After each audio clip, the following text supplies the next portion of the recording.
Oh, Mick, we recording. You ready? Yeah, I'm ready, man. Let's boogie.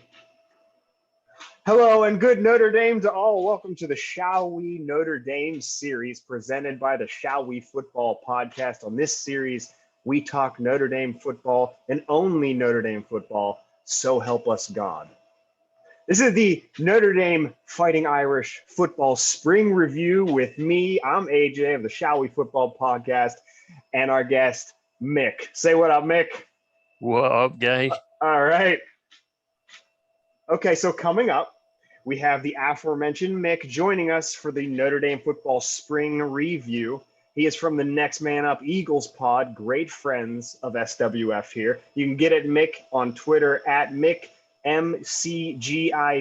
That's at MIK MCGIV. And check out the Next Man Up Eagles pod on all major podcast platforms and on Twitter at Next Man Up _. That's at NEXTMANUP _. So we will be reviewing the post-spring state of each position group one by one. And then, sorry, Mick, I didn't mention this. We are going to do the pronunciation game. We're going to dig deep into this roster. It's the Notre Dame edition of the pronunciation game. I wouldn't want to be left out of the pronunciation game.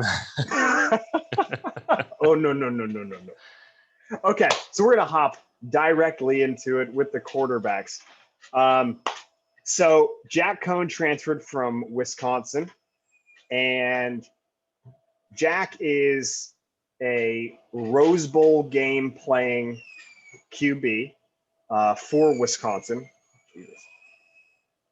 All right, so Jack Coan is a Rose Bowl winning quarterback for the Wisconsin Badgers, transferred to Notre Dame after he graduated from Wisconsin. Drew Pine is a redshirt freshman.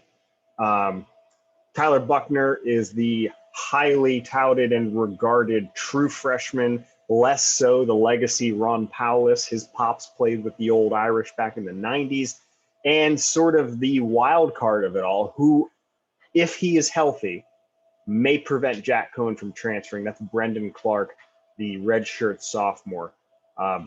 Kind of a bigger Ian book, if you will. But let's talk about the spring game and spring practice, mostly the spring game here. Mick, we saw Coan, we saw Pine, we saw Buchner in earnest. Didn't really saw nothing of Clark, a little bit of Powless, not that it really matters. Sorry, Ron. But we saw Jack, Drew, and Tyler.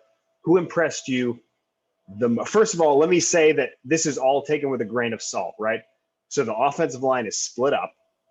There's starters on blue, starters on gold, and Pine and Coan, they can't run. As soon as they get touched, they've got the red jerseys, so whatever they can give with their legs, they can't do anything with it because as soon as they're touched for their own safety, they're down. Tyler Buchner, on the other hand, he got to run and make some plays. He got to run through arm tackles and show what he can do. So Coan and Pine were sort of hamstrung on this a little bit. But with all that said, what'd you see, Mick? What'd you see?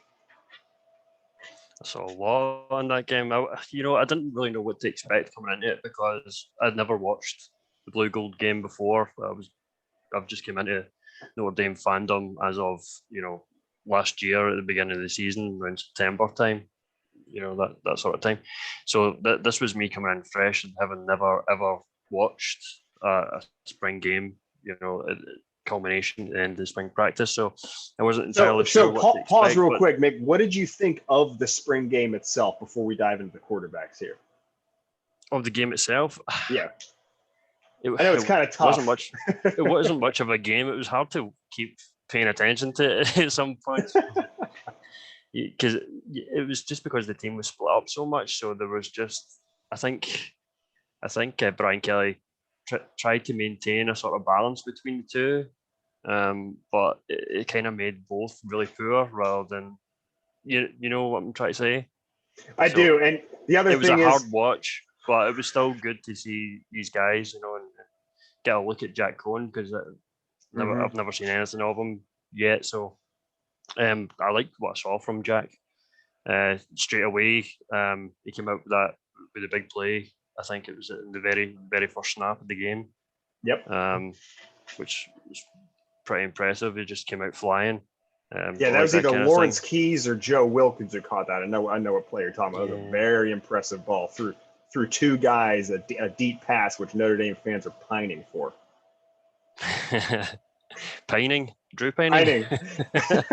Well, we are pining for anyone to throw the deep pass. Doesn't necessarily have to be his namesake, but we're fine with it as long as he chucks the ball deep. Although with Drew Pine, we're talking about a guy who might not even be as tall as Ian Book. Oh, yeah. Ian was always scrambling out of the pocket, wasn't he? And I think that was pretty much because he could see over the offensive line, so he had to get away from them to try and throw the ball to one of the receivers. But it looked like Cohen was a lot more assured in the pocket. I thought his presence was a lot better than from what we've seen from Vic most of the time. He did use his legs a couple of times. I think he had probably a loss in yards by the end of it. I know he couldn't be sacked because he was redshirted, but there was a few times. So I took this away from Cone and Pine. These guys can at least move. We're not talking about an completely immobile quarterback. We're not talking about watching we're not talking about watching Sam Howell. Well, Sam Howell could move a little bit, but we're not talking about watching Mac Jones. All hail McCorkle. We're not talking about Mac Jones. Both these guys can move a little bit. I think Cone can move a lot more than he was allowed to show. I don't know if you gathered that from that as well. Yeah, you've kind of got to be that dual threat now, don't you? It's the sort of 21st century quarterback thing, isn't it? Mm-hmm. Yeah, That's absolutely. what most teams are looking for now. They're looking for being able to use the legs and having that arm strength and looking for the complete package, which, it's just a lot to sort of put on a lot of these young guys, but that's what we're looking for. That is what we're looking for. And so Cone looked good enough for me to think like he could be as productive through the air as Ian Book. As productive. I think he'll be more, but I think bare minimum through the air, he is as productive. I don't think he's going to have quite the prolific rushing numbers that Ian Book had, but he's 2 inches taller, bare minimum. He's listed as 6'3", about 215, 220, I believe. 6'3" minimum. That is, to be honest, everything else looks good enough to where 6'3" is the most exciting thing about him. Everything else looks fine. Everything else is good enough to where I'm like, those 2 inches are my favorite part of this human being.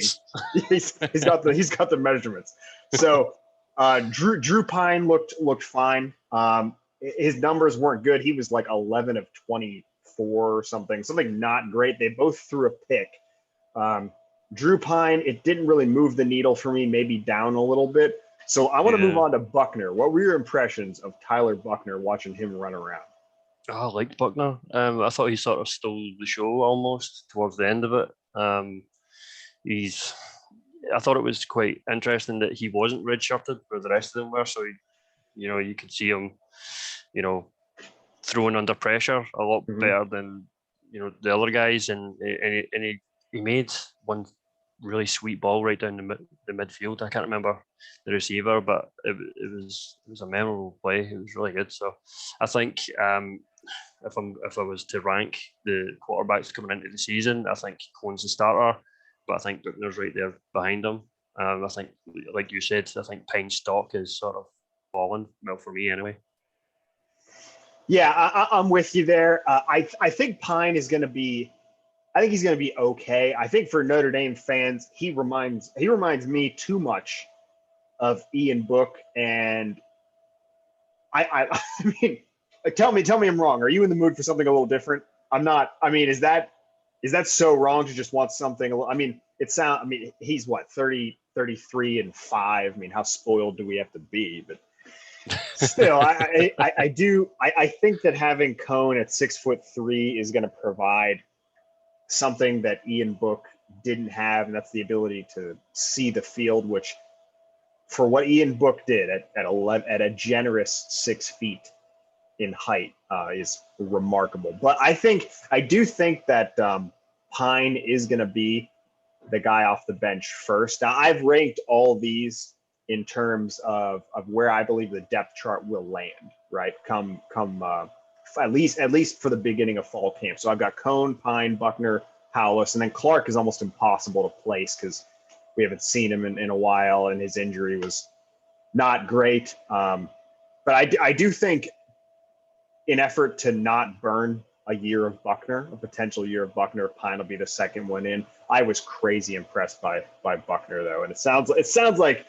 old Mik was as well, and probably the rest of Notre Dame fandom. So let's move on to the running backs. We didn't see Kyron at all. I didn't need to. I'm fine with that. He could have skipped for all I care. Do whatever you got to do. Kyron, go back visit St. Louis if you need to. Tyree, amen. Tyree, on the other hand, looked.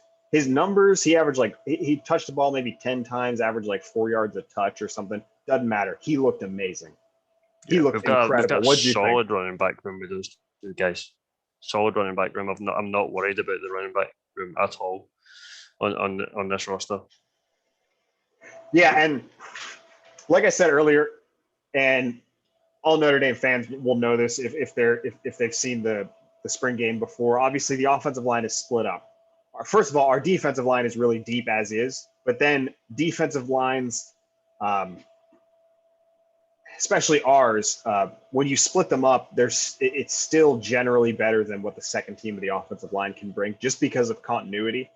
Those five guys, they live together, they work together, they do everything together, and continuity is really important for offensive linemen. You're just like, all right, you guys over here, you guys over here. Give me the left guard over here, the center over here, the rest of you on this side, outside of the fact that 4 starters are missing from last year. So that said, I didn't expect a ton from the running backs based on what the blocking was going to be for the running game. I saw enough for Chris Tyree to be like, Kyron Williams will get his, but Chris Tyree is most assuredly also going to get his on a game-by-game basis. This guy, he looked faster somehow he looked faster. He looked more explosive. He looked stronger, which was shocking to me because I did not know it could get better from him. Granted, we're saying this, and he's an 18-year-old kid last year, mind you. It's sick, isn't it?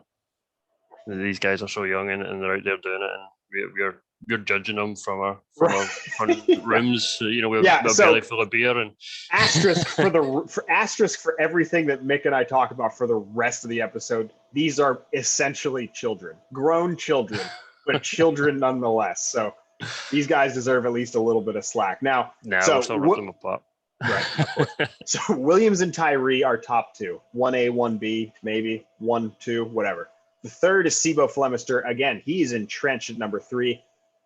His numbers weren't great. It doesn't matter. Sibo Flemister is what he is. He's tough. He breaks tackles. He gets what yards are given to him. And we are safe with the third running back. What do you got? Yeah, I was just going to ask you what you think of Flemister being that junior and having 2 sophomores underneath him.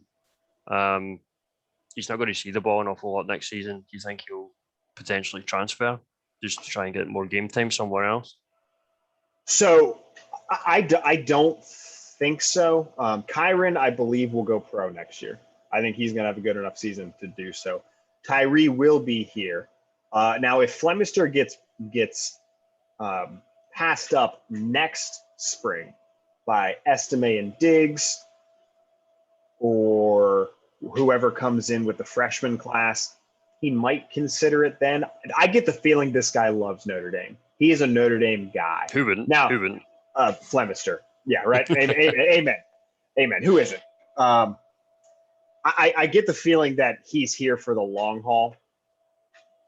But, if you're just talking about the way the depth chart unfolds, potentially he could get into a spot where he gets passed up. He's in no threat right now, and he would start for a lot of Power 5, for a number of Power 5 football teams, a number of your lower level ACC and your Pac-12, stuff like that. He's generally good enough to at least threaten the starting spot at Notre Dame at running back, but we've got 2 of the best that we've seen in a while. So then I guess to bring it back down to the bottom of the chart, top, we've got Williams, Tyree, 1A, 1B, and then Flemister at the third spot, sort of entrenched there, and Estime and Diggs, 2 true freshmen, rounding it out there. If you've never seen a picture of Audric Estime, Mik, you need to Google that shit because that guy is shredded. He looks I like a will Google that. WWE wrestler. Logan Diggs is also a very, very good player. We stole him directly out of the backyard in the bayou of the LSU Tigers. They offered him right at the end, and they made it interesting, but we held on to him. So running backs are really hard to kind of get a handle on post spring because, like we said, the offensive line's all divvied up. This was more about quarterbacks. We knew what we had here. Running backs are just as good as I thought they were prior. Spring did nothing for me, except reminded me how good Kyron was and told me Chris Tyree is just scratching the surface. Yeah. Yeah, I'm exactly the same. Like I said before, I've got no problem with it with the room there. Kyron, he's my shagger. I love that guy. Love him. Amen. So now we've got wide receivers. Here is another massive question mark for me. Yeah, so man. We've got, so basically I have this broken down into the X, the W, and the Z. You can call that whatever you want. Z is basically slot. It's whatever terminology you hear most recently from a Notre Dame coach. And this is generally what they go by. X is generally X, W can be Y, whatever. Z can be slot, whatever. Z is a slot guy. Your taller guys are your W's, and then your dynamic wide receivers that can sort of do it all are your X's, and that varies a little bit. But to break that down at X here, I have Braden Lenzy at the top, Lawrence Keys at number 2, and Jay Brunell at 3. At the W, I've got good old Kevin Austin. Can't wait for him to come back at the top. Joe Wilkins at 2, freshman Dion Colsey at 3, and Thomas at 4. Mind you, Colsey and Thomas have not arrived yet. They'll be coming in the summer. Same with Estime and Diggs. Paulus and Buckner obviously are already on campus. And then at the slot, I've got Avery Davis at the top, obviously, returning starter. Lorenzo Stiles Jr., true freshman, who was here in the spring and made a little bit of an impact in the spring game. Second string, and then third, Xavier Watts, the redshirt freshman. So we don't really know much about Brunell. We haven't seen Colsey and Thomas. We didn't see too much of Watts. Here are the guys that we got to see: Lenzy, Keys, Wilkins, Davis, and Stiles. That's who we got to see. Kevin Austin's still hurt, obviously. Lawrence Keys was targeted 15 times, caught 5 balls over 100 yards. I love seeing that. That made me very happy. And Keys is the size. He could also factor in at slot, but they just want to get him on the field. So which guys jumped out at you? We got to see a lot of Lenzy. We got to see a lot of Keys. And obviously we got to see a lot of good old number 3, Avery Davis, doing his thing. Those are the guys that impressed me the most. What'd you think, Nick? Yeah, I agree with you. It's Keys was probably the biggest standout, as well as Avery Davis. I still think, even with all these guys and how good or not good they looked during that game, I still think that the wide receiver core is pretty poor on average compared to the rest of the league. Anyway, it's my biggest point of worry, probably, apart from the defensive line coming into the new season, is this wide receiver position. If Kevin Austin can get himself healthy, then we've got a fighting chance. But outside of that, I don't think these guys are really anything special, and it's sort of it might end up hurting quarterback production on that side of things, because these targets are just not there. So I think that, to that point, I think that the wide receivers and the quarterbacks are either going to together lift each other into a level of production we didn't see last year, or feed off of the lack of production from each other and be worse somehow. I think they're either going to together bring up the passing game. I know this sounds really obvious, but I don't think we're going to see a really impressive quarterback and we're like, you know what, these wide receivers are dropping balls and stuff like that, but the quarterback looks great. They either both look great, or both look really good at least, or they both look really bad and we just have a bad passing game. Yeah, they sort of fall on the same sword, don't they? That's my sentiment exactly. The only one who could transcend all of this to me is Kevin Austin. He's the only one that even if the quarterbacks play well and he's healthy, I could see teams, I mean, even come draft time saying, wow, Kevin Austin.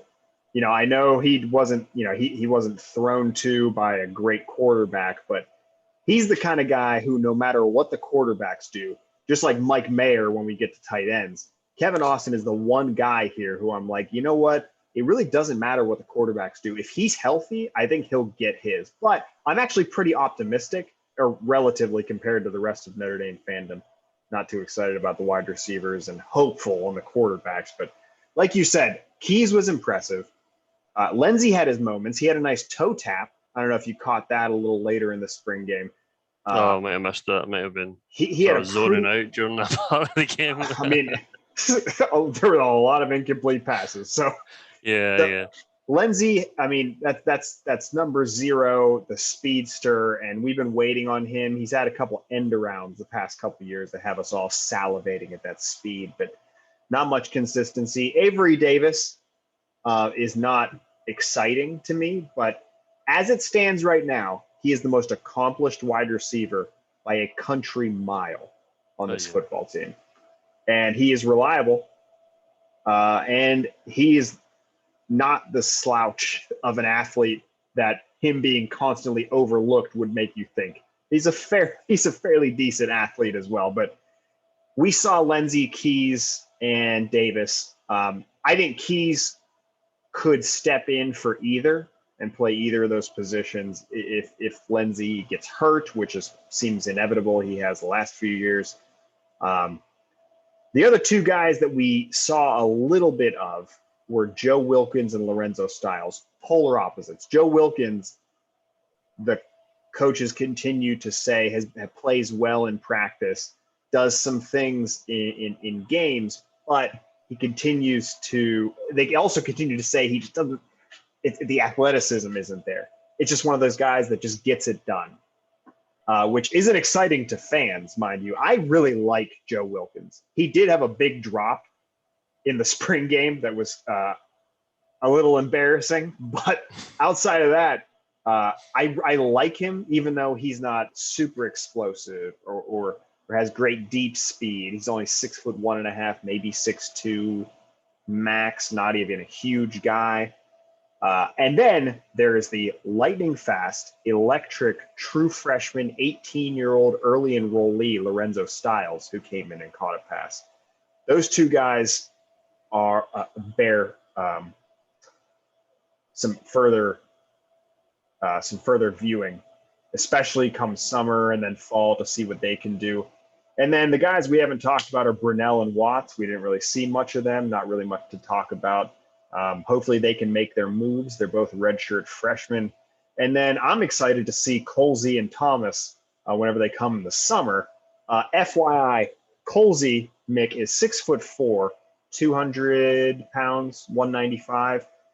Just set the record in the 100 meter, I believe it's the 100 meter, at his school in Georgia. So look for that guy.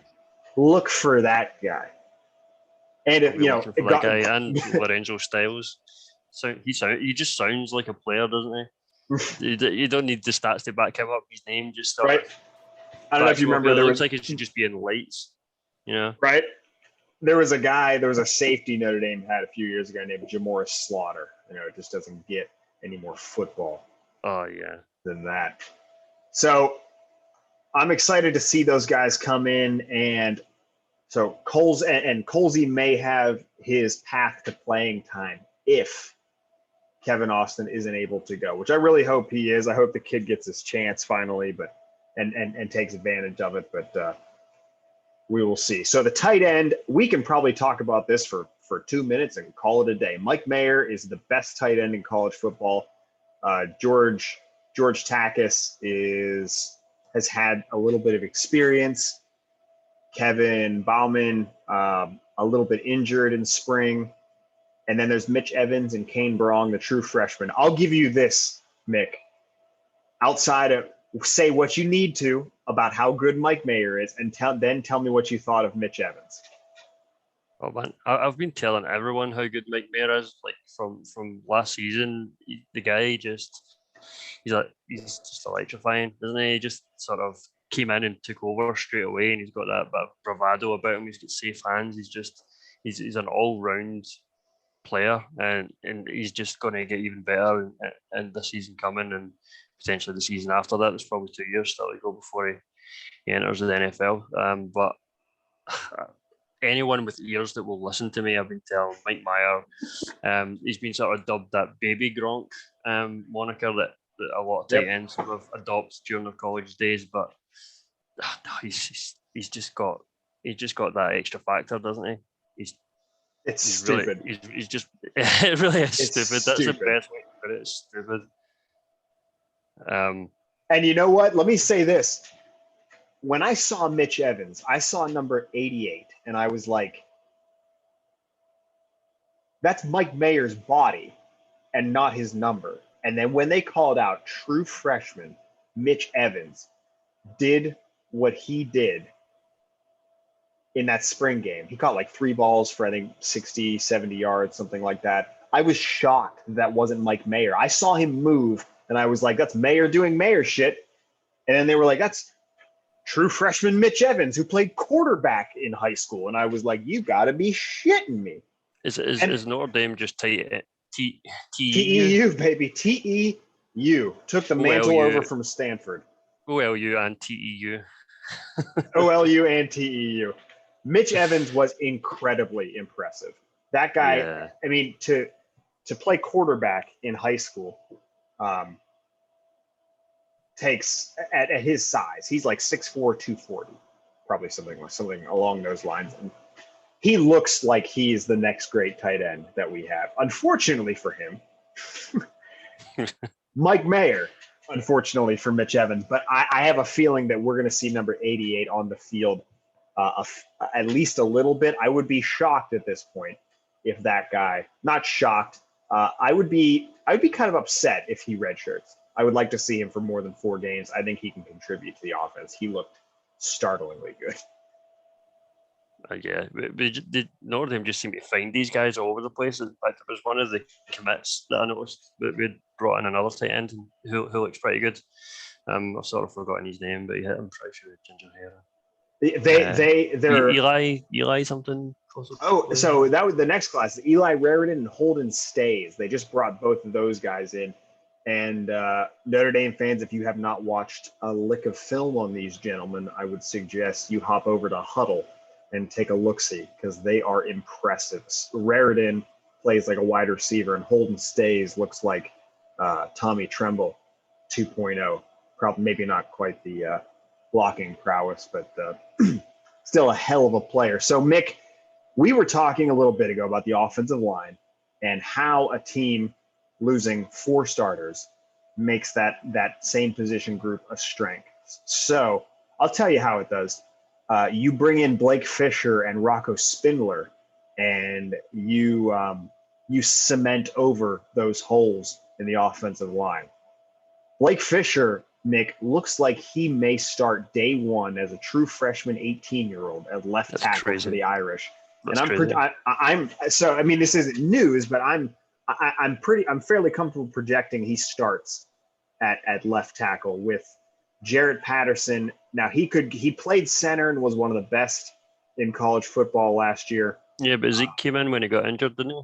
He did. Zeke came in, and I think they'll give that spot to Zeke to maybe spread out Jarrett Patterson and get him into another spot where they can then make another spot a strength, because Zeke Correll really can't play another position. So Zeke Correll looks like he is going to start at center.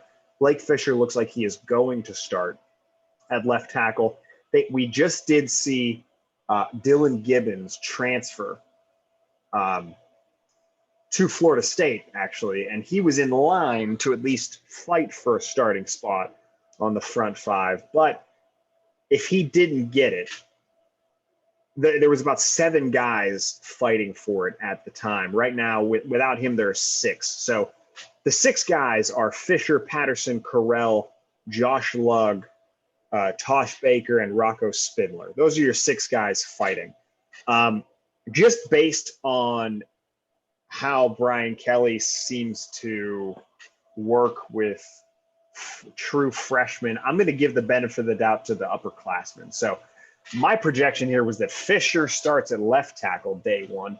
They put Jared Patterson at left guard to get a little seniority and the best offensive lineman next to the new kid.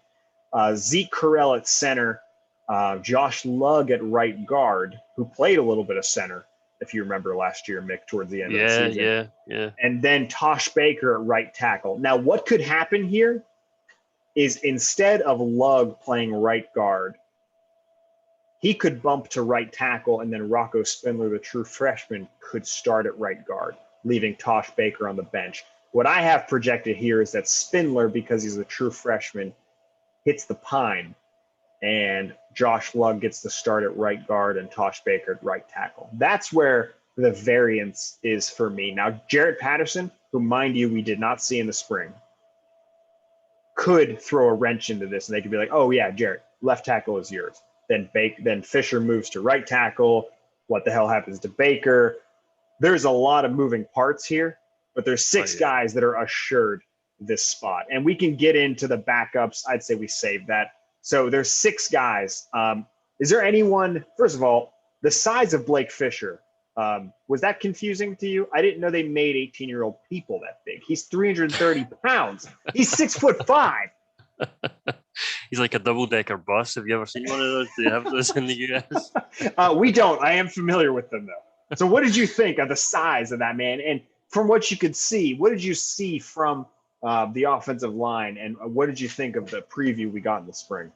Yeah, because he just sort of jumps right out at you, doesn't he? Like he's just a one-man bus on that line. But, I was really apprehensive about what the line was going to look like this year, especially since we lost 4 starters to the draft, which, I don't really have experience of that because, like I said, I'm just new to college football, so I'm used to continuity on the offensive line, even though I say that I'm an Eagles fan, so I don't really. So I'm used to a bit of rotation on the offensive line, shall we say? But you know what I mean. To lose 4 starters straight away, it's spooky. It makes me worried a lot. But I mean, they say Notre Dame's a LU for a reason, so they're stacked, and then they do their recruitment process, and they've got all these guys waiting in the wings just to break through and say, "Hello, I'm here," and to keep Jack Cohen upright and do their job. I think your projections are pretty solid. From what I've seen from the spring game, like you said, that they're sort of all split up. So again, the offensive line wasn't the best. I think each quarterback got quite a number of sacks during that game. Even though like a few of them were redshirted and there was a lot of the defensive line, Mick, essentially got to play flag football for half the game. Yeah, the D-line just destroyed the offensive line. So there's not really a lot to take from the blue gold game from the line. But like if you sort of stitch it together, the way you have, the way the line will look come the fall. No, I said autumn there. That's come the fall. So it looks like we could be in a rebuild, but I'm still apprehensive about, regardless of the size of these guys, they're still true freshmen, and I'm worried about having 2 true freshmen in place of All-American starters. Yeah, if you look at the All ACC team, which by the way Notre Dame was in for 1 year and put 4 offensive linemen on the All ACC team, thank you very much, and then promptly left. Which we're not sorry about, FYI. It is scary. Like losing 4 offensive linemen that have had so many starts together. Yeah, that is scary. Now, if there's a team that can overcome it, it's this team, this program, based on the way they recruit and the way they develop offensive linemen. That said, if we look realistically here, Jared Patterson was the best of the 5.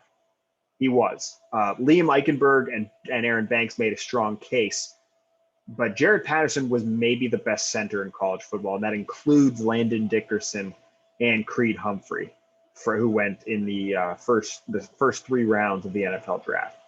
He was arguably the best, and to me, the best center till he got hurt. And then we did get to see Zeke Correll in game time. We did get to see Josh Lugg in game time in important games. Yeah, it's And probably made it a bit better, so that transition was there. He's got a sort of bit of experience around the back end of the season, so he's not just sort of coming in blind to this team. So he's sort of already been there and experienced it. So it's at least we've got that under our sleeves. But we at least Notre Dame faithful at least has that. Tosh Baker is the only one here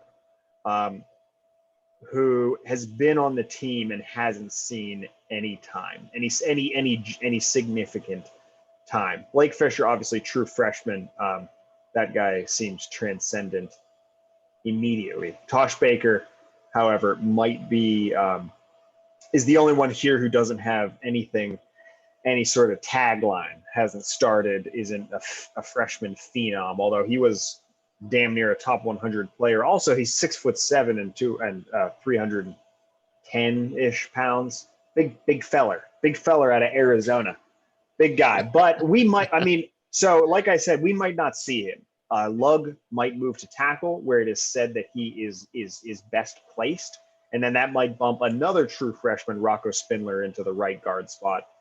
Jared Patterson, like I said, could throw a wrench into all this. I really think that when these guys are together, this offensive line is going to be really good. And here's the other thing. I think they might be better against the run than they were last year. I don't think we're going to get the same type of pass protection. We might, but I think having a mauler like Blake Fisher and having Jarrett Patterson move out of the center spot to a guard position, I think we might get better push in the run game, but we will. So defensive end, old boy, Tua's cousin, Myron Tagovailoa Amosa, the only Tagovailoa that matters as far as I'm concerned. We saw him move from defensive tackle to strong side end shark. I don't know what they're calling it now with our boy Marcus Freeman running the show there. But Myron Tagovailoa Amosa is now our starting strong side end, and he looked good, real good. So did Isaiah Foskey and Jordan Botelho. Justin Adamiola also looked really good. I've got the strong side end depth chart looking like MTA, followed by Justin Adamiola, Alex Ahrensberger, and Devin Alpui. And weak side end, or Viper, whatever Marcus calls it, Isaiah Foskey, followed by Jordan Botelho, Nana Osafo-Mensah, and Will Schweitzer, the true freshman at the bottom. So we saw a lot of MTA. We saw a lot of Foskey. We saw a good bit of Jordan Botelho. Let me leave it. Let me put it there for a second. What do you think of number 17, Jordan Botelho, who, if you recall last year, scored a touchdown and destroyed a punter, which should be illegal, and I'm pretty sure is. I think everyone, including the ref, was just so excited to see it happen, they just let it play. What do you think about the what we have crashing off the edge that was previewed in the spring, or what it could mean for us in the fall? Yeah, like we've sort of spoke about already, is that the defensive line was just all over the offensive line, and they just punished them time after time, snap after snap. They had the quarterback sort of running for their lives at one point during the game. It's a bit ridiculous. I was sort of wondering before the spring game how we were going to replace people like Jalen Hayes and Ogudenge, but it looks like we've got the guys waiting in the wings to come up and do the job. Because I mean, were you worried about what you saw from the spring game? Because I wasn't. We probably could have just. The only thing to talk about as far as the defensive side of the ball is where certain guys are going to play. I'm pretty confident in just about every position, minus a couple obvious ones in the secondary, but I'm very excited. MTA has slimmed down. He's looking very fetching, looking trim, looking the best looking Tagovailoa in the country. But I don't think it's even close. No offense meant to the Tagovailoa brothers from Alabama. Now one is in Maryland and the other is playing for the Miami Dolphins. But I think this is the best looking, and hopefully this year, the best performing Tagovailoa in the family. Foskey and Botelho, these are maybe maybe the two most exciting players in the team for me. Isaiah Foskey looks like an NFL defensive end, and Jordan Botelho is fucking crazy. And I'm very excited for that. Just like Bo Bauer, Jordan Botelho has been told to tone it back a hair in practice before to keep his emotions in check. Getting overexcited. Just the hair. He's a spooky looking dude. He looks really, really good. He looks tenacious. I'm very excited for what the pass rush can be this year. Also, Marcus Freeman is gonna let these guys loose. What do you think the potential? Now, our defense was very, very good last year. What do you think could be the potential improvements here when we have guys that are this tenacious and athletic with a defensive coordinator who's ready to turn them loose? Well, that's another thing that I was going to ask you about is the new defensive coordinator that we've got. So I think we're sort of slightly in an unknown in how Marcus Freeman's going to run that defense and how he wants them to perform, and we sort of saw a bit of that in the spring game. It was all looking a bit positive, but again the team sort of split up, but it was a bit of patchwork. But they all seem to be complete monsters on that line, and it, like you said, we had a great line last year as well, and we had a lot of guys returning this year.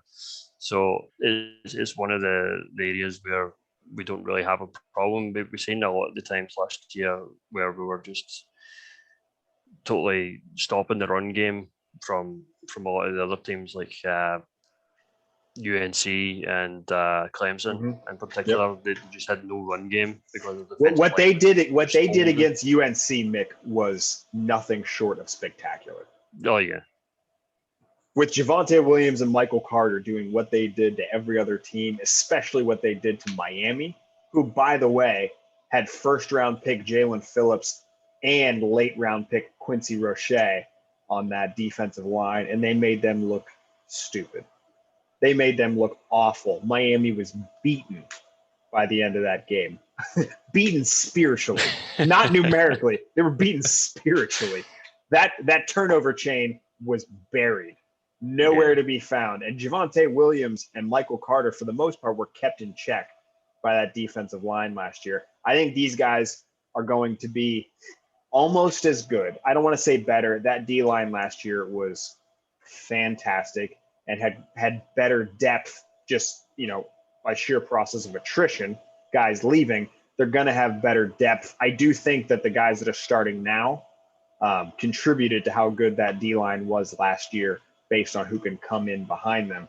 I do think that with Marcus Freeman's attacking style, plus the pass rush ability of guys like Foskey and Botelho, Foskey, who came in specifically on third down and bumped Dalen Hayes or Adi Ogundeji inside so that he could rush off the edge on third down on passing downs. I think we're going to see more sacks this year. I think we're going to see more quarterbacks on the ground.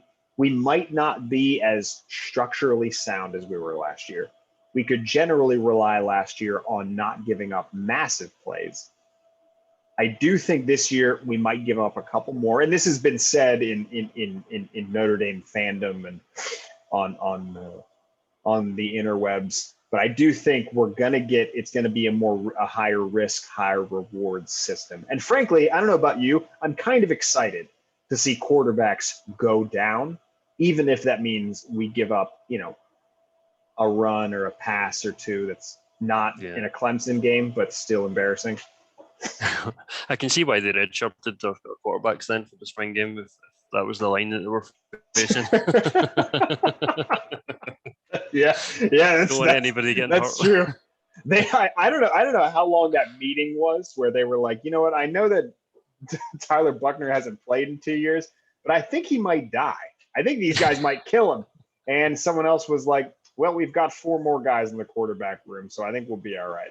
And I was really excited to see Buckner move around and do his thing. That guy has not played a down of football in almost 2 calendar years based on the pandemic and being in California, plus his injury the year before. This guy is a top 100 player based entirely on 1 season of starting football. in the San Diego area, which is remarkable. But to the defensive line, I'm excited here. I think Tagovailoa Amosa showed that a more petite version of him can get to the quarterback and play end the way Notre Dame fans like to see it, with guys screaming off the edge and bending and dipping and getting to the quarterback with some power and speed. And I think we have just scratched the surface of Isaiah Foskey and Jordan Botelho. Now, we've lost in all this. Justin Adamiola, by the way, has contributed to Notre Dame for 3 years. He's a redshirt junior. He has played meaningful snaps, not started, but meaningful snaps for 3 years, done it well. And he's going to continue to do that. I'm very excited. I'm excited to see the German Alex Ahrensberger get a little more play. He's 6'7" to 8 feet tall and 250-ish pounds. And then we've got some freshmen. Also, it'd be very interesting to see what Nana Osafo-Mensah does if he can take steps. He's been a no-show, pretty highly recruited player, about top 50. But he's somewhat been a no-show. He's bounced from strong to weak side. I have him third on the weak side just to even out the numbers. But right now we have a 2 deep that looks real solid coming off the edge. So that brings us inside, and one of my favorite guys on the team, the very spooky, always scary Kurt Heinisch, with his blacked up face paint, just being from Pittsburgh, doing it right. Kurt Heinisch is, by the way, Mick, is in store this year to surpass the most starts by a Notre Dame player in the history of the program. And that's because of the extra year with the pandemic. This will be his 6th year of starting a full season, almost, which would give him into the 60s I believe into the 60s in terms of starts. So Kurt Heinisch, a Golden Domer among Golden Domers. Love that guy. He will be sorely missed. I love watching him. Number 41 doing his thing. So he is a returning starter, obviously. Behind him, we have Jacob Lacey, who came in and played a good bit as a true freshman, struggled a little bit with injuries. He's a true junior this year. He's been playing every year. He's been in a Notre Dame uniform. Then we have Aiden Kaniana, the redshirt freshman from Hawaii. He hasn't really got any play. He is third in the nose tackle line as far as I'm concerned. Gabe Rubio, the true freshman, will pass him. Mark my words, that guy will not be kept. He is 6'5", 290 out of the St. Louis-ish area. Really, really, really good player. Arguably best defensive player signed in this past class, maybe Prince Colley. But nose tackle looks real good. And you know what? So does defensive tackle. Jason Adamiola, Justin's twin brother, true senior, did not redshirt, has played meaningful snaps for 4 years. This will be his first year starting, though. Riley Mills, a true sophomore, who looks to me like J.J. Watt, just saying. Howard Cross, redshirt sophomore out of New Jersey, the third. There's a little bit of lineage there. His dad played for the Raiders many, many years ago. Coaching staff loves him. Then we have true freshman Jason Onye. So, Mick, we have MTA moving out of here. We've got Heinisch. Lacey has played meaningful snaps. Jason Adamiola has played meaningful snaps. Riley Mills has played meaningful snaps. Howard Cross has played a little bit of meaningful snaps. And then we've got 2 true freshmen and a redshirt freshman. Mick, I think even if these guys at the bottom were really good players, I don't know if there's a way that they see the field. What do you think about the interior of this defensive line? What have you seen from them in spring? What are you looking for come summer and then fall? Yeah, these guys are just dogs, aren't they? They go in and they do their job. They know exactly what they need to do, and they do it well. Heinisch is just incredible. I think in the Google game, I think he had a couple of tackles for loss, and so did that. He caused some mayhem back there, as he should. Yeah, there was one play that is off referenced, Mick, that saw Kurt Heinisch push a 6'4", 290, 300-pound true freshman Rocco Spindler, who's challenging for a starting spot, directly on his ass. And that was one of the things that people keep referencing about why Spindler shouldn't start. FYI, he got pushed by Kurt Hinish. Okay, Kurt Hinish is a man. He's 22, 23 years old. This is a grown-ass man doing grown-ass man business. Yeah, Rocco Spindler is going to get bowled over at least once by Kurt Hinish, and it's probably not going to be the last time. I love this guy. Tell me how much you love Kurt Hinish. I love him, man. He's look. I'm 34 years old, and I'm scared of the guy. Like, I'm looking at this photo on the screen, and it's terrifying me, just like that. For those listeners, Mik has a very burly beard, and Kurt Hinish still scares him. Yeah, I live in Glasgow, in Scotland, and that's a rough place to live. That's a rough city to grow up in, and Kurt Hinish still keeps him up at night. Yeah. At times under my bed sheets if he chapped on my door. So, Mik, I'll tell you this: I don't know if there's much to talk about here. These guys are good. 5 of them have seen meaningful snaps, and Kurt Hinish has been here since the Reagan administration. So, can we move on? Be my guest. Yeah, we're going to be fine here. So that takes us to linebacker. So there's a little bit of questions as to what Marcus Freeman does with the rover spot. Generally, it's a weak side linebacker. Clark Lee had it originally as like a 4-2-5, playing a safety. It's kind of a safety, kind of a linebacker. And the perfect person to play it was Jeremiah Owusu-Koramoah, who can literally do everything. Well, he gone much later than he should have. But he gone. He should have gone in the first round, made it to the second. They were scared about some injuries. That was crazy, wasn't it? That was crazy, and we'll see what happens. The Browns lucked the fuck out, and I wish it wasn't the Browns, but he needed to go way earlier. But he's gone, and there goes the prototypical rover. If you built one in a fucking laboratory, it would come out looking like Jeremiah Owusu-Koramoah. Well, he's really not there Kaiser anymore. See, that's the thing is Kaiser looks to be taking over that spot. And I don't know if Freeman he led the team in tackles in the spring game. He has led the team in tackles during the season last year, during a meaningful game. This guy is my favorite linebacker in terms of ability. Now, the presence that Bo Bauer brings to the defense, that sort of Jordan Botelho craziness. Also, Clark Lee is on record saying that Drew White is genuinely committably crazy, which, again, all for that. Love it. So my depth chart is this. At Buck, a.k.a. the strong side, don't know what terminology Marcus Freeman is going to be using here, but Shane Simon, and then Maris Liufau and Osito Ekwonu. There are rumors Ekwonu is moving around a little bit. I'm worried if he sticks with the Irish. No offense to the kid. He can't be getting the playing time he was assuming he would get. I hope he sticks around. I'm from North Carolina. He's from, I believe it's the Charlotte area. I'd love to see him stick in South Bend, wait it out. He'll get his shot if he stays, hopefully, but he might not. This is a 1A, 1B situation, Simon and Liufau. We saw them last year a lot. They were rotating with Kaiser at that spot. What do you think about Simon and Liufau, Mik? I don't know. I don't really have a lot to say about Liufau. I don't really. So I think you need to help me out there. Yeah. So Liufau, he was hidden a little bit, but he's number 35 with the long hair. This guy moves.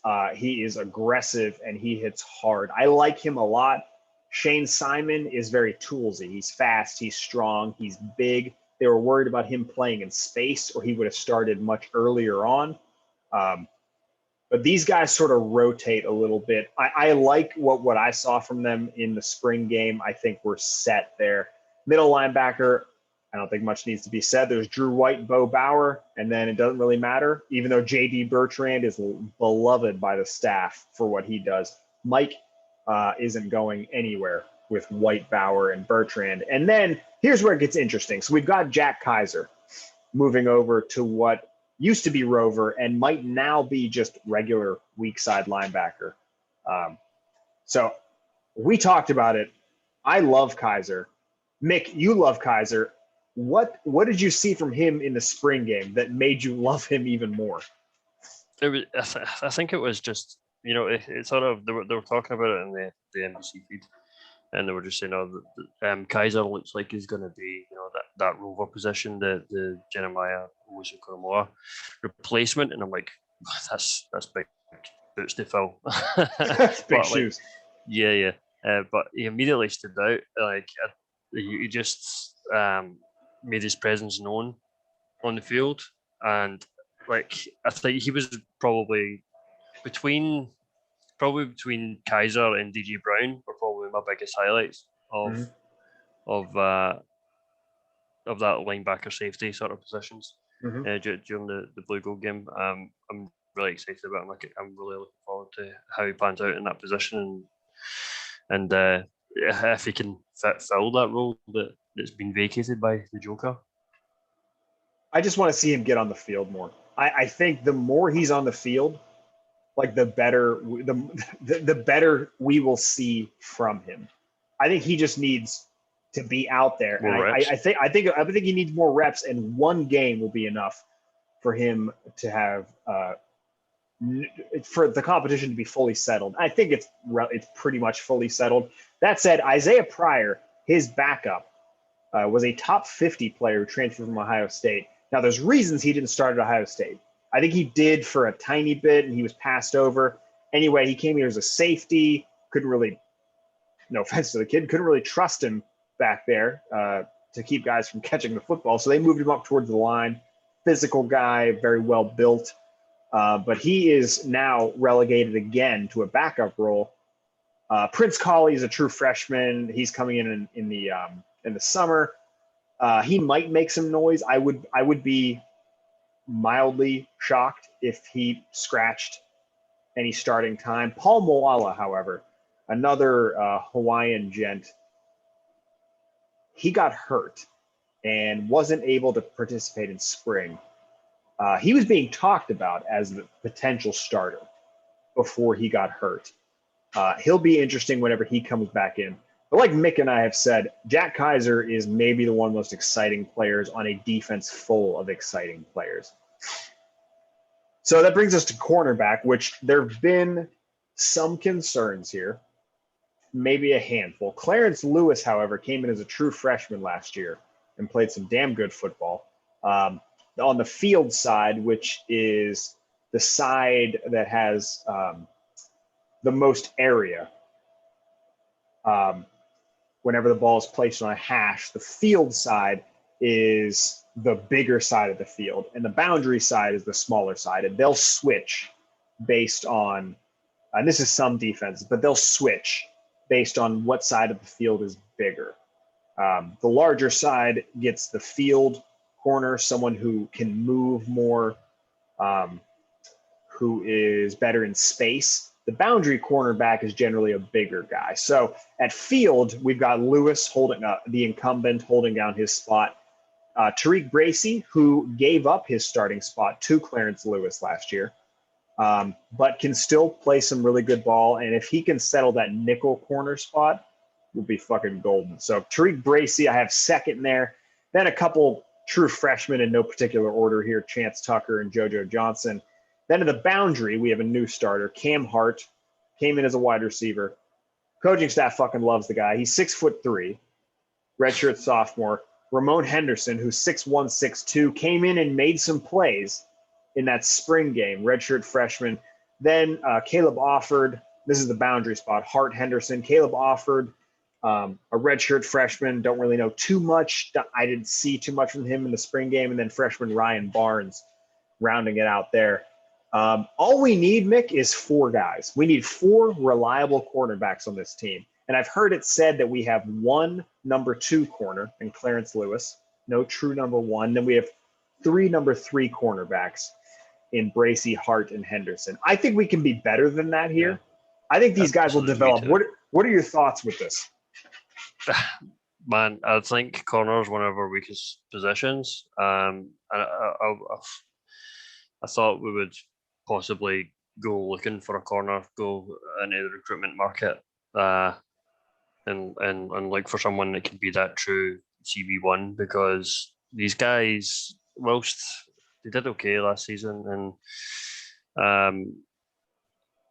I don't think they pulled up any punches in the blue gold game and didn't fill me with too much excitement. It's one of the positions, just like wide receiver, but I'm quite worried about, and I think we need to sort of strengthen in that position. I couldn't agree more that Bracey seems to be more of a slot guy.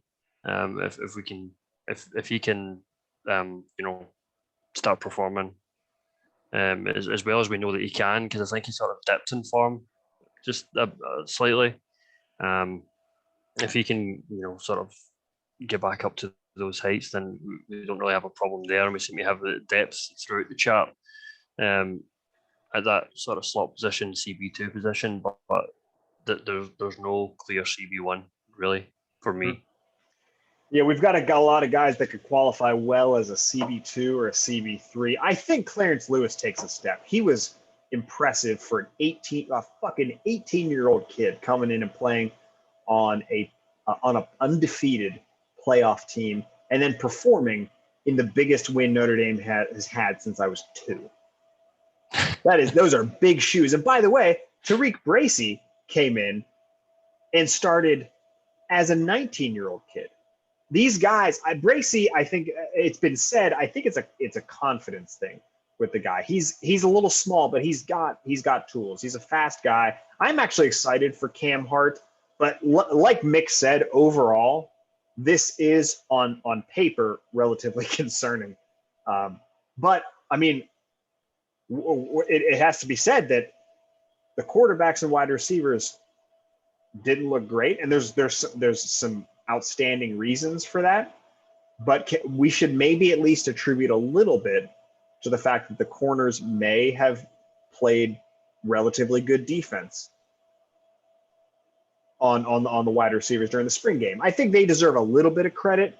I think I'd say it probably leans towards the fact that quarterback, wide receiver, and cornerback, they're all sort of learning and feeling their way out in the process. But I do think the quarterbacks need a tiny bit of credit for the poor performance of the quarterbacks, or the poor-ish performance of the quarterbacks and wide receivers. You think they deserve any of that credit, Mik? Well, yeah, no, it's sort of, you only get better by playing a greater opponent a lot of the time, and we've said that wide receiver room is pretty poor, and so is the corner room, so it's a bit. I don't think they're really learning off of each other in that sort of respect, because they're both quite distinctly average. So I would like distinctly average. I'd like to see them, excellent. How they perform in an actual game. Yeah, this is one of our big wild cards. Mik and I spoke a little bit about, mostly about offensive line, a tiny bit about wide receiver, and I think we threw in something about cornerback. But these are the oft-referenced, potentially problematic areas. So, Mik, let's travel to an area that one spot might be problematic, but the other houses a potential top 5 NFL draft pick. Kyle Hamilton.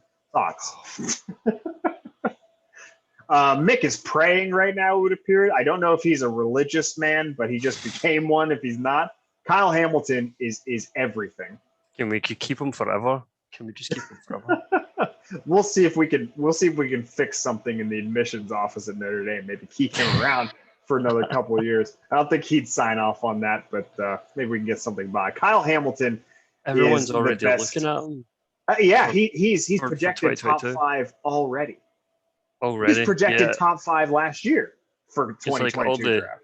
All the way too early mock drafts for 2022 are sort of coming out, and Kyle Hamilton's already in the conversation with that, and we knew that, like, watching the season that just went. Mik and I, Notre Dame faithful, we knew that. We know for sure. But you know what was the best thing about coming out of that blue gold game? DJ Brown. I think that what he showed. Can I ask you about that? Game. So, Mik, you're high on DJ Brown. Tell us why. Yeah, he was making plays. He was making moves. He reminded me a lot of sort of Kyle Hamilton. It was as if he was on the field, but he wasn't.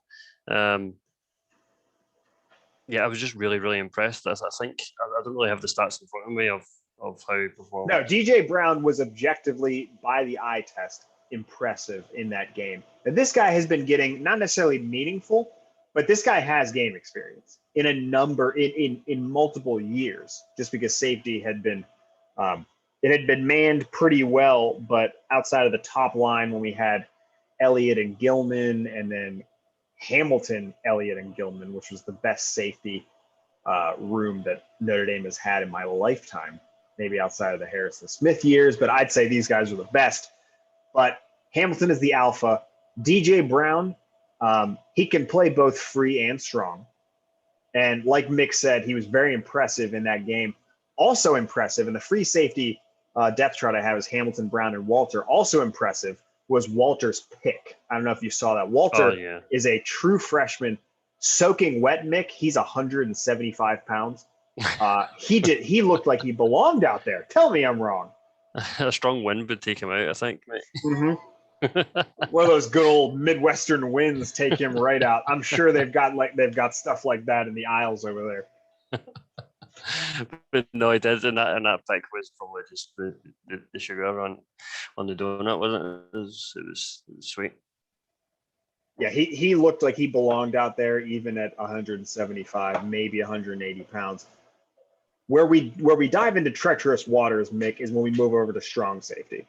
That's Houston Griffith, who, by the way, entered the transfer portal and then came back when Marcus Freeman and company convinced him that he, by the way, had a starting spot waiting if he performed well, because there was one open opposite Kyle Hamilton. And by the way, if you want to perform well, maybe you should consider playing next to the best safety in college football. Just saying. So strong side, Griffith top, KJ Wallace, undersized guy out of Georgia, redshirt sophomore, tenacious motherfucker, and made a couple plays in the game. The guy that we hadn't heard from in 2 years, Litchfield Ejavon, made big plays. A big one in the red zone. I don't know if you caught that one. He looked like he belonged on that field. And then after him in the strong side depth chart, we've got Kari Gee, 6'3" out of the Bayou in Louisiana, true freshman. LSU wanted him bad, but he chose to sign with the Irish. He'll be here in the summer. So we all know what we're getting from Kyle Hamilton, Mik. How worried are you about the other safety spot? Or do you think now there's a chance here that this depth chart might get flipped? DJ Brown moves over to strong, and we've got a pair of safeties that are solid. Griffith, by the way, is a top 50 player overall in his class by some services. Notre Dame fans are perpetually waiting for him to fucking do something. And I hope he gets there, but that might be DJ Brown's spot to lose. Yeah. Although I thought KJ Wallace was quite impressive during the game. I think that KJ could probably leapfrog Griffiths in the depth chart for the strong safety position. Otherwise, like you said, DJ Brown could potentially move over because, well, the worst possible thing to happen is Kyle Hamilton's stock going down because his safety partners is underperforming, and it starts affecting his performance, and we know exactly what Kyle Hamilton can do. So we need someone that we can rely on, really. And for me, from what I've saw, I think it's either Wallace or Brown in that strong position. I like your take on DJ Brown. That blue gold game, he was very impressive. The guy knows the system. He's been around. He's played semi-meaningful snaps for a couple of years, gradually increasing in frequency. And I think that if Houston Griffith doesn't latch on to this, because the guy's got tools, man. Houston Griffith has tools. That guy is about 6 foot, maybe over, relatively long arms, decent build. He's fast. The coaches have been on him for years about being more physical, which is a concern because that's sort of Notre Dame's calling card on defense at this point, of being physical. They got a lot of guys that love to bring it. The one thing I'm most excited about to put a little sunshine back in the forecast is Kyle Hamilton being in a defense that turns him loose a little more aggressive than Clark Lee's conservative style.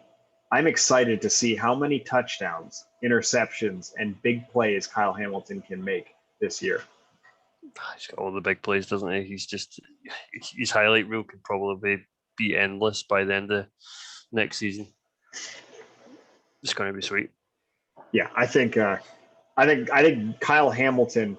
I think he's the most impressive. I think he has the most impressive season of a Notre Dame defender this year since maybe Manti Te'o back in 2012. Jeremiah Owusu-Koramoah put that bar real high last year, and Jalen Smith before him back in 2015. I think maybe not since Te'o. Those guys' seasons were pretty spectacular. I think this is the next great defensive performance from a Notre Dame player, up there with Te'o from 2012 or Jalen Smith from 2015 or even Jeremiah Owusu-Koramoah from last year. So I wasn't even going to put special teams in here, but these guys deserve some love, I think. Well, that was the whole first half of the game, wasn't it? So I decided to put in special teams for one reason, and that's John Doerer.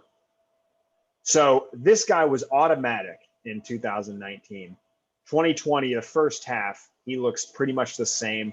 And then he hits that one game towards the end of the season. I think it was North Carolina, where he started to get a little bit inconsistent, and it carried over for the next few games, including the playoffs and the championship game.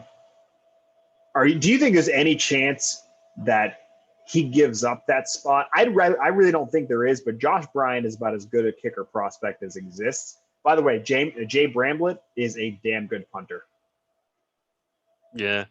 I don't see him losing his position in the team, but he didn't do himself any favors in the back end of last season, like you said, and he was just it was sort of comparable to the Eagles actually with Jake Elliott, and he was making some bad kicks last year, and it's not someone that you usually rely on. It's sort of disappointing to see, but I think he'll still keep his position this year and hopefully kick on, and no pun intended. But the other thing is John Doerer has the biggest leg Notre Dame has seen in years. Justin Yoon was as automatic as it got in a Notre Dame uniform from the kicker spot. John Doerer took over for him after watching John Doerer, while Yoon was there, take kickoffs into the 1 to 2 yard line and give the opposition consistent good field position at the 35 yard line, which was infuriating for Notre Dame fans. And then as soon as he gets the job, he takes 2019 and runs with it. And he is as consistent as it gets and has the biggest leg from a Notre Dame kicker that I can remember, maybe since Kyle Brinza. And I think he's got a bigger leg than Kyle Brinza. So this guy can hit 50-yarders. I wouldn't put it past him to maybe crush a 60-yarder, maybe not make it through the uprights, but at least get the damn thing there. He has a ton of leg. So he puts Notre Dame in position much deeper than a guy like Justin Yoon does. That said, I want consistency from my kickers, and if he doesn't have it, Josh Bryant is on scholarship, and he's about as good as a kicking prospect gets. So watch your ass, Johnny.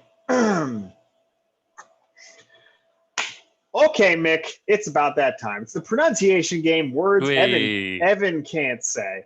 All right, so eased you into this, all right? I said all of these names. We said all of these names. You probably know one or two of them as well. So we're going to start with the first one. The twins that play defensive tackle and defensive end respectively. What do you got for the first set here, Mick? Don't fuck this up.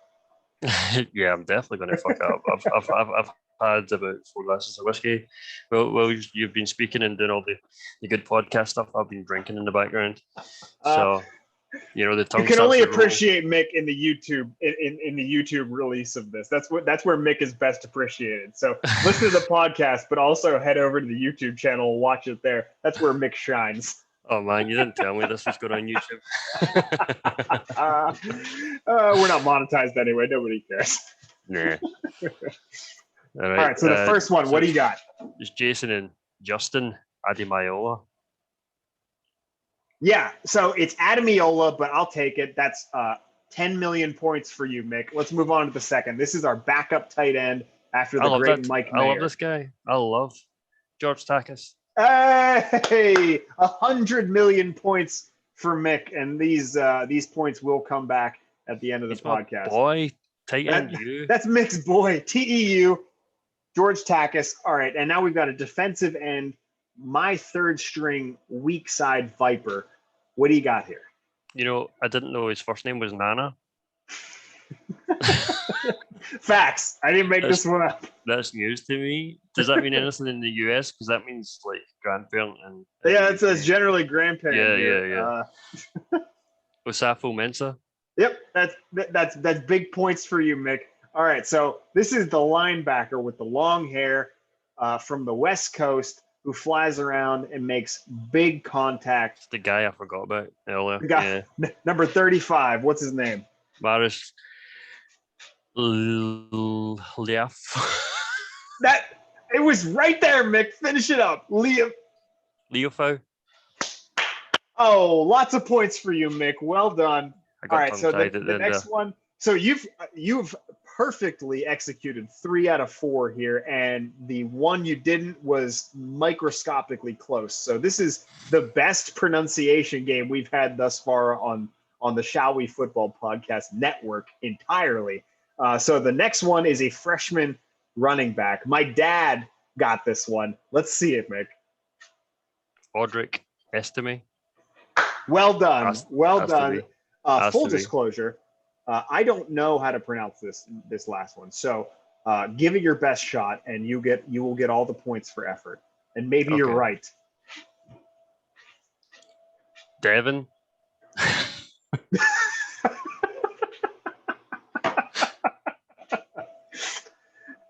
Opayu. Devin Opayu. That sounds great. All the points for you. That is 5 out of 6 perfectly. We'll call it 6 out of 6. You're still rolling. So that's the freshman defensive end from the West Coast. Let's go with the next one. This is a forgotten safety who came back in the spring, made some big hits, especially in the red zone. What's his name? Litchfield Ajaven.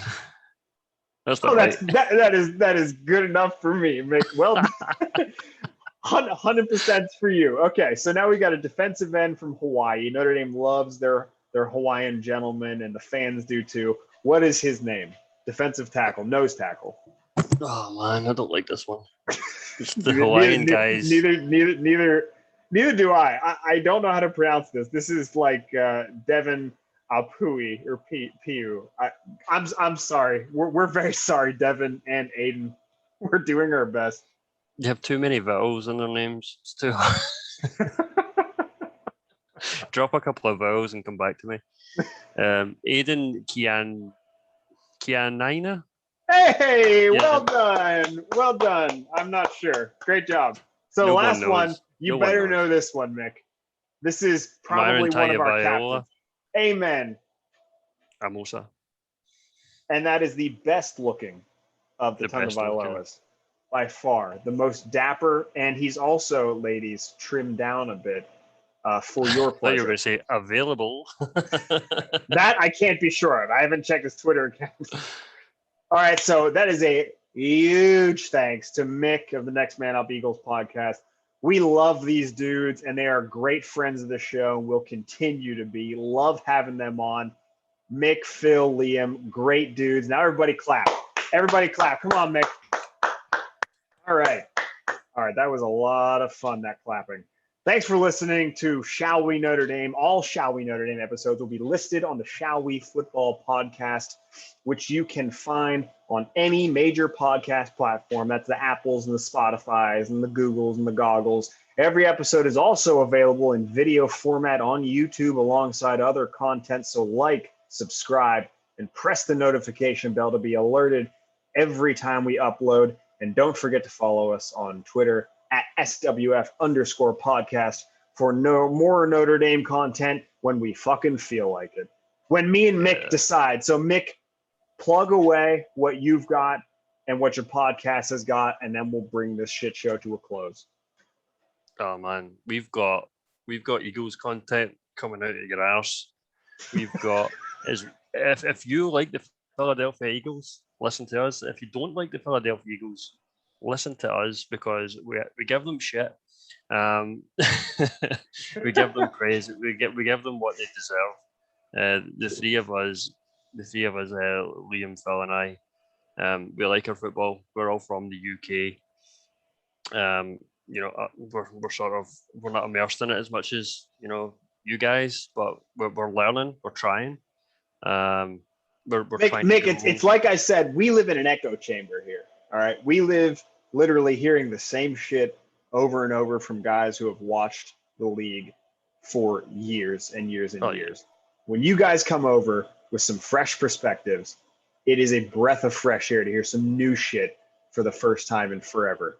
We've only been on Twitter for like less than a calendar year, and we're already tired of some of the same boring ass takes that come over and over again on every Twitter feed. Relentless, man. It's nice to see some guys who aren't fucking broken by their teams losing year after year. I'm sure as an Eagles fan, you guys are somewhat demented and ruined at the core, but yeah. Oh yeah. Good guys nonetheless. There's always content for an Eagles podcast because there's always some shit going on in the background. It doesn't matter how well we're performing or how bad we're performing. There's always something going on. So there's always stuff to talk about. It's pretty good in that way. Well, we're huge fans of Mik and big fans of the Next Man Up pod. Plug your Twitter handle and the podcast Twitter handle. Let's get the fuck out of here. Oh yeah. So Mik McGiv, MIKMCGIV on Twitter. It's my personal account. You probably shouldn't follow me. I tweet a lot about the Eagles and soccer as well from the football team, Celtic, although it's the season just finished today. So I possibly won't be tweeting about that a lot anymore and telling you how bad they are. The Next Man Up Eagles podcast is at nextmanup_ on Twitter. You can find all you need to know under there, and give us a like and give us some banter over Twitter. We'll be happy to talk to you and give you that fresh UK perspective that you don't want. That no one asked for. The thing that nobody asked for, but you're getting anyway. Thank you everyone for listening to Shall We Football. I'm AJ and that's Mik. Good night.